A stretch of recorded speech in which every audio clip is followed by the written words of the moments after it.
High,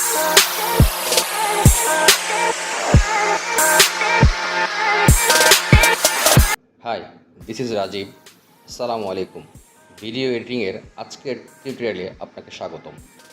আজকে আমরা video এডিটকে একটিমাত্র ইমেজের মাধ্যমে খুব সহজেই বুঝতে চেষ্টা করব এবং আমরা একটি ইমেজ দেখতে পাচ্ছি যেখানে প্রথমে কোনো একটি ভিডিও এর সাইজ কেমন হবে তার সম্পর্কে দেখানো হয়েছে।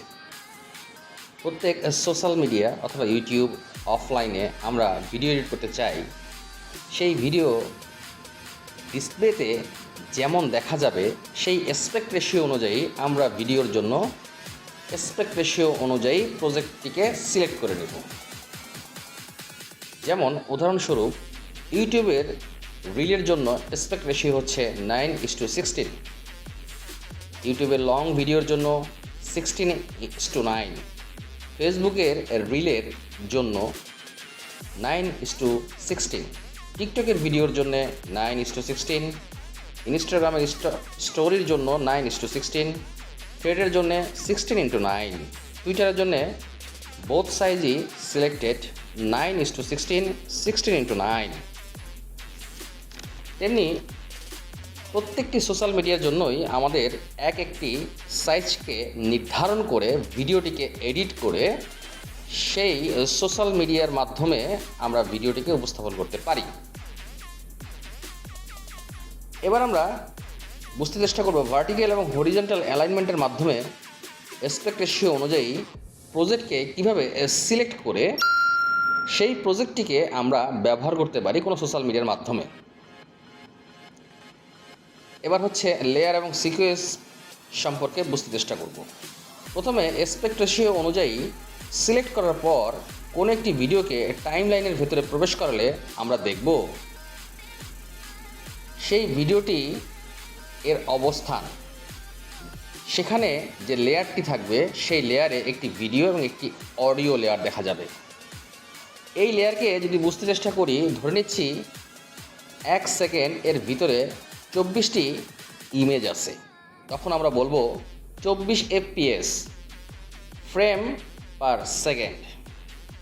যদি সেই 1 সেকেন্ডের ভিতরেই 25টি ছবি থাকে তাহলে আমরা বুঝবো এর FPS হচ্ছে 25। যদি 30টি ছবি থাকে তবে আমরা বুঝবো FPS 30। যদি 60টি ছবি থাকে তাহলে আমরা ধরে নেব এর FPS হচ্ছে 60। আমরা ইতিপূর্বে আপনাদের সাথে আলোচনা করেছি কোনো একটি ভিডিও সাইজ নিয়ে, যার আরও একটি চিত্র দেওয়া আছে যেখানে দৈর্ঘ্য এবং প্রস্থের পিক্সেলের ঘনত্বের পরিমাপ করা হবে। আমরা HD বলতে 1280x720, ফুল HD 1920x1080 এই ফ্রেমগুলোকে নির্ধারণ করব। এবার আমরা আলোচনা করব কি ফ্রেম নিয়ে। একটি ভিডিওকে এডিট করার জন্য কি ফ্রেম বোঝাটা অনেকটাই গুরুত্বপূর্ণ। কোনো একটি ভিডিও শুরুতে এবং শেষে কোনো একটি পিন দিয়ে লক করে তার মান পরিবর্তন করলে আমরা সেই ভিডিওটিকে যদি প্লে করি তবে আমরা একটি গতিশীল পরিবর্তন দেখতে পাবো। এই কি ফ্রেমের ব্যবহার করে আমরা 5টি বৈশিষ্ট্যকে পরিবর্তন করে দেখব, যেমন সাইজ, কোনো একটি ভিডিওর প্রথমে এবং শেষে ভিডিওর কি ফ্রেমের ভ্যালুকে পরিবর্তন করে আমরা দেখব কিভাবে কোনো একটি ভিডিওর সাইজকে পরিবর্তন করে কি ফ্রেমের মাধ্যমে আমরা একটা অ্যানিমেশন পাই।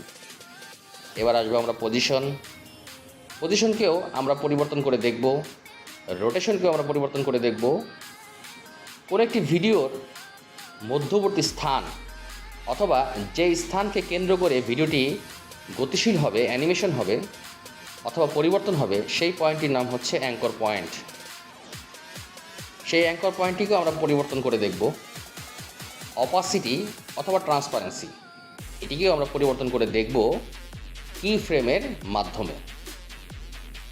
এবার আমরা আরেকটি বিষয় যদি আলোচনা করি, আমার মনে হয় বেসিক থেকে অ্যাডভান্সের একটি সাদা মাঠা সংজ্ঞা বলতে পারি।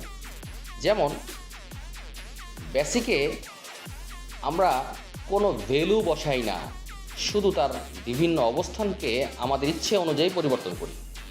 কিন্তু অ্যাডভান্স শব্দের অর্থ হচ্ছে একটি নির্দিষ্ট সংখ্যার সাপেক্ষে তাকে পরিবর্তন করা, যেন সেটি অবশ্যই অ্যাকুরেট একটি মানদণ্ডের মাধ্যমে নির্ধারিত হয়। এবার আসি সম্পূর্ণ একটি ভিডিও কিভাবে আমরা ইনপুট এবং এক্সপোর্ট করব। কোন একটি ভিডিওকে সর্বপ্রথম আমরা টাইমলাইনে ইনপুট করব। সেটি হতে পারে আমাদের ইন্ট্রো, হতে পারে আমাদের যে কোনো একটি সাবজেক্টিভ বিষয়, এবং সেই ভিডিওতে অবশ্যই থাকবে ভিডিও লেয়ার এবং অডিও লেয়ার। এরপরে থাকবে আমাদের মেন বডি, যেখানেও থাকবে আমার ভিডিও এবং অডিও লেয়ার, এবং পরিশেষে থাকবে আমাদের কনক্লুশন, যেখানেও থাকবে একটি ভিডিও এবং অডিও লেয়ার। এই সম্পূর্ণ ভিডিওটিকে এবার আমরা এক্সপোর্ট করব বা রেন্ডারিং করব, তার মাধ্যমে ফাইনাল একটি ভিডিও আমরা দেখতে পাব। এবার ভিডিওকে সঠিকভাবে বুঝতে চাইলে আমাদেরকে আরও কিছু জিনিস সম্পর্কে ভালো ধারণা রাখতে হবে, যেমন গ্রাফ, মাস্কিং করা, ওভারলে করা, কালার নিয়ে কাজ করা, transparency, transition, preset, plug in, shortcut, speed ramping, pen টুলসের ব্যবহার, স্টিকার সামনিয়ে ব্যবহার, 3D করা, ফিল্টারিং করা, শেপ করা এবং বিভিন্ন বিষয় নিয়ে আরও বিশদভাবে আমরা আলোচনা করার চেষ্টা করব। আশা করি সেই পর্যন্ত আপনি আমাদের সঙ্গেই থাকবেন। ধন্যবাদ।